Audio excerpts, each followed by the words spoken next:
I'm going to keep the intro a little bit longer on this one just to explain to you guys the pets as well as the equipments I'm using on this one. I've modified my double hero charge army very slightly. The army is the same from when I used to still post content about this, but you'll notice just one change. I'm now using a recall spell. You'll also notice my heroes are using different pets.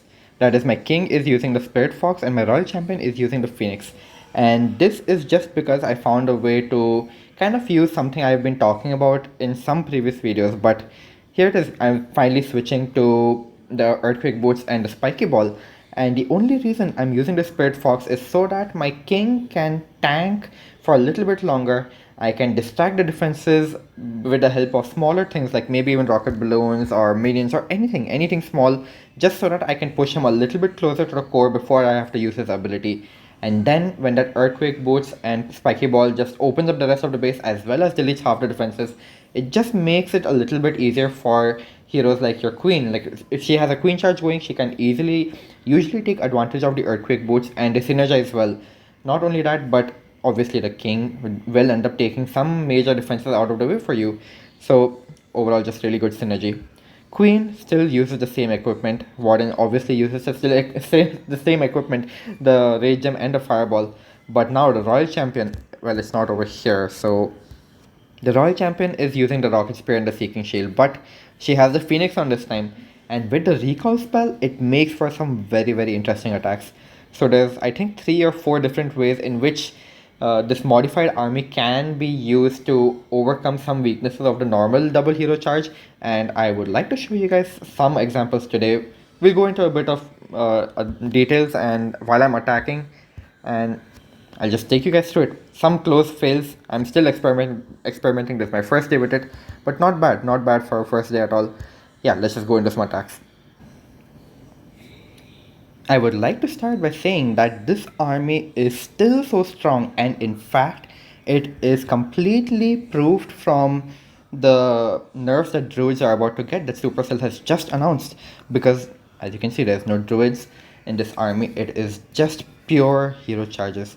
So this is going to remain as strong as you can see it will be in this video.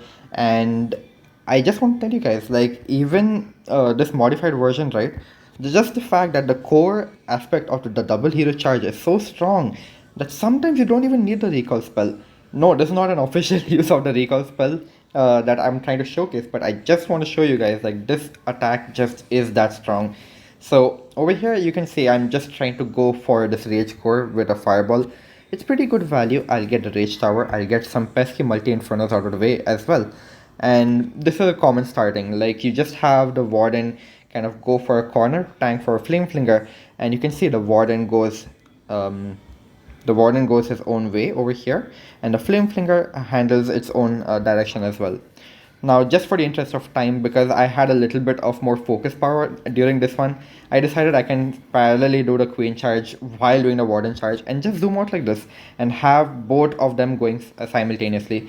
So I thought it would not be too much of a challenge. Like, I just have to zoom out like this and keep an eye on everybody. And you can see what I'm trying to do over here. The warden will end up going to the right on the base, and the queen should easily handle the town hall takedown. No problems whatsoever. Rocket loons on the top just to allow my king with his spiky ball to handle this area. Now, as I was saying, the spirit fox super handy. He will tank damage just a little bit more, allowing me to, well, you saw it yourself, guys, to just allow himself to do that. And he still has some health to him. It's not like he needs a gauntlet. He is the tankiest hero. He can survive a little bit longer and finish off some things for you. And I didn't see any need for a recall spell on this one because honestly the warden is chilling. There's no more damage on him. As soon as the fireball went down, this area is super chill. Our king took out this entire flank over here, so no need to worry. That's about it. The royal champion is not needed, the recall spell is not needed, and so many spells, you can just see, like, so much of utility just not needed at all. That flame flinger is still going strong because we managed to easily handle the royal champion with the warden. And you can see with the last few rocket loons with a bit of cleanup, and this is a done deal. Just showing the raw strength of double hero charges if you have the potential to really focus on it. But I'm going to show you guys some examples where, well, I'm not as focused, and you can see that I do really need the spells, and it comes in clutch. you can really reduce the effort into multitasking with some easy tricks, and I'll show you guys really soon. All right, the next method of really using the recall spell, actually using the recall spell, don't worry guys, I promise you I'm gonna actually use it this time. Uh, you find a lot of these bases where you have the X-bows covering the corners of the base, and usually there are some tricks that you can use if you're doing something like a Super Bowl or Smash, for example, where you tank the X-bow with a Warden charge and then you just have a Flame Flinger going at the rest of the base, right? So we're gonna help our Warden easily deal with the defenses because he has the Angry Jelly. So over here I just took the corner where the X-bow is more easily accessible, and after that all I have to do is recall him out of there.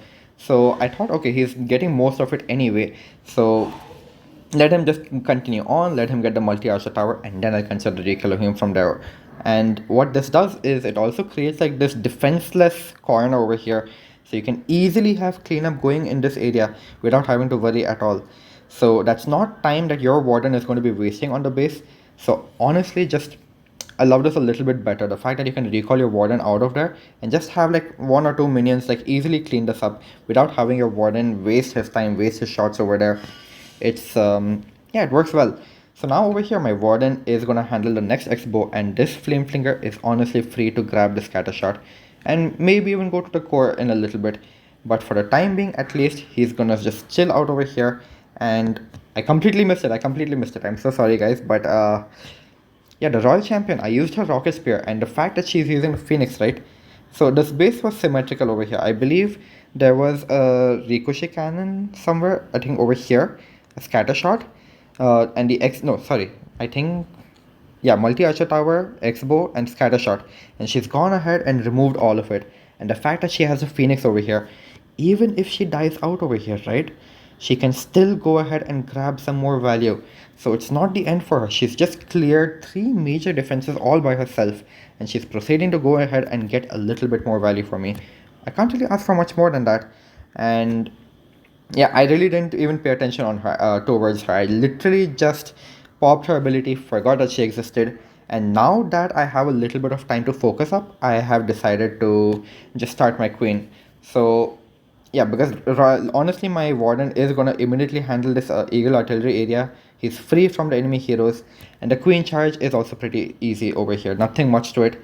Easy fireball straight to the core. And what's even left? Just this one last compartment over here. So now my queen can easily handle that monolith, the warden statue. I just need one wall break over here and she will just finish off the town hall.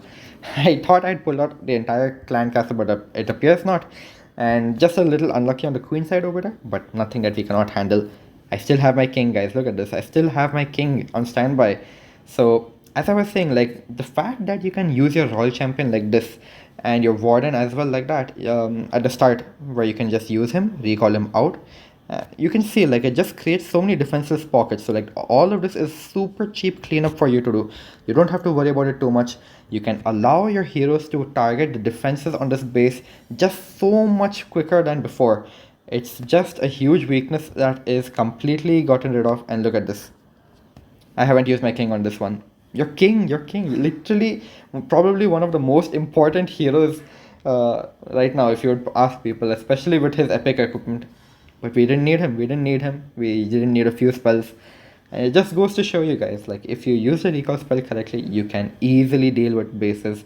And yeah, that's just another example. So let's just go into some more examples of how I use a recall spell. It's not just a warden. You can even recall the royal champion out. I'll show you guys right away.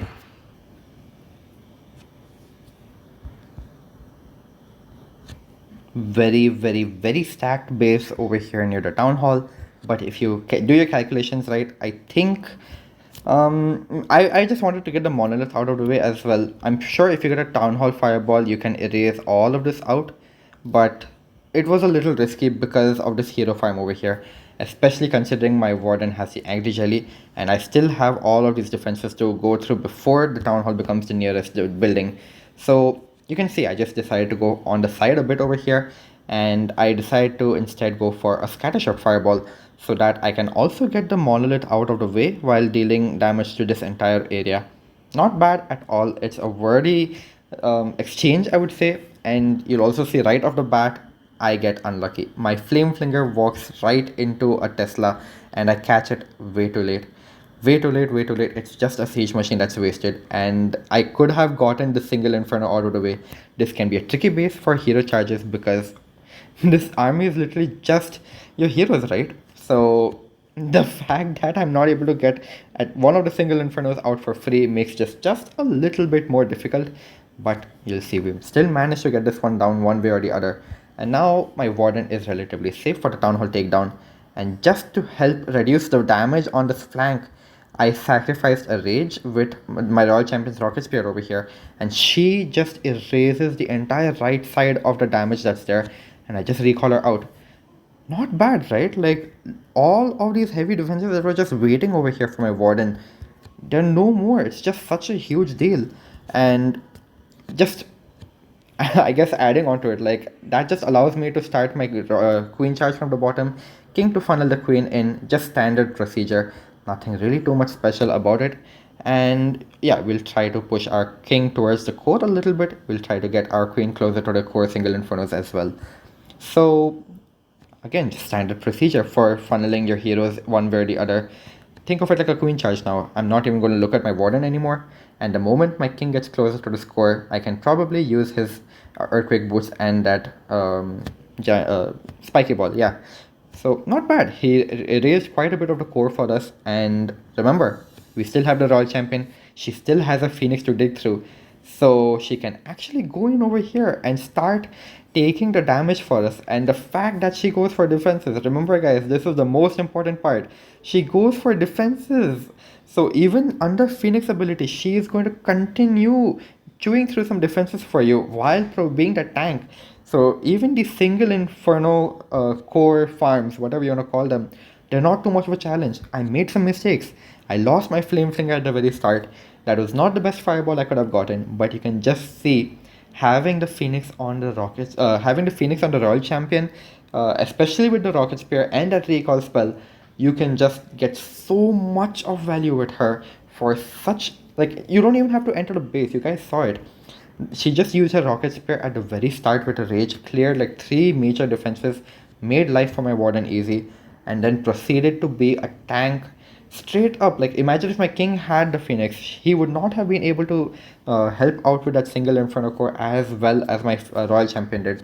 Just some small things I guess I want to show you guys, but we'll walk into one more example of using the recall spell, and this is for you guys that may have a level 10 angry jelly.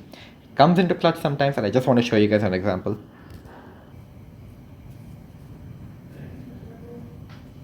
Yeah, so you can see I have a level 9 angry jelly, but I did mention that this is just something that can help you guys out with a level 10 angry jelly, and it's kind of similar to where I showcased where you can recall the warden out when you have a flame finger going alongside beside him. But this is just an example where he might be in too much of danger, where you might end up burning too many spells before you can actually go ahead and reduce the damage on him. So just go ahead and recall him out of there, right? So I think the value for Fireball is pretty obvious. It's either over here or over here. Go ahead and get one of the Invis towers out of the way and you can be well on your way. Now, the Angry Jelly forces my Warden to go towards the core pretty much immediately. There's no defenses in the vicinity for him to latch onto. And look at this. 3 X-bows and a scatter shot. That's what he's going to be walking into super soon. So I can just let him chill for a while. I noticed that I have the muscle memory of the normal double hero charge, and you can already see how dangerous this is getting. I've also lost one healer as well, so he's barely managing. I thought, you know what, I need the spells. Let me not burn the additional rages on him. Let him just continue his cleanup job, and this is also important. Many people have complained about it's so difficult for me to multitask on a double hero charge. What do I do, Rahul? Like, help me out. So this is what you can do. You can just recall your warden out, let him just do a cleanup job. Like, he is super safe over here. There's nothing really threatening him. And now all I have to focus on is the queen charge. Like, you can see exactly how I'm doing it over here. I'm not even focusing on the warden. I'm literally just focusing on the queen. I funnel failed over here. It's a little unfortunate, but not too much of a problem. We can just have our royal champion with a rocket spear come in. And as I was saying, yeah, just focus on these things one at a time. I'm still saying it. You can ignore your warden. We popped our king at the right time. He got the entire second invis compartment out. That's also one thing I love about this new equipment as compared to the giant gauntlet. If he had the giant gauntlet, he no way he would have gotten that compartment out. But these invis bases are not a challenge for him at all anymore. And now our royal champion with her phoenix, she is gonna continue to distract the enemy heroes in the core for us. What more can you really ask for, right? So not bad at all. She will go ahead. She will tag out the enemy queen while she's in phoenix mode over here. I think pretty much. Yeah, it's very very close, but not too much of a challenge whatsoever. And you can see, I haven't used my siege machine on this one, and that just goes to show you guys like it's such a flexible attack, and even more so to help you guys with problems of multitasking. It's very flexible. You guys can see what I'm exactly trying to say over here. It's just so flexible. You can use the recall spell to help you guys out in so many different situations. And especially for the upcoming CWL, if these guys end up nerfing the druids before CWL starts, I'd say give this new modified army a try. I've given you guys like 3-4 different examples. Okay, not 4, 3 different examples of using the recall spell, and they're all helpful in various scenarios. And trust me, for CWL, when you get to plan on a base where you can use your recall spell in a dedicated fashion, I'm sure you can crush your bases. You can get your 21 stars. It's super easy to plan out. There's not much to it. It's just a base by base thing, and I'm sure you guys can do well with it as well. I'll keep going on with these videos for this month. I do plan on doing another attack that I will show you guys maybe tomorrow or day after. But at least for the time being, this is it for me. And yeah, I'm glad to be back. I'll see you guys in the next one. Yeah, that's it for me. Peace.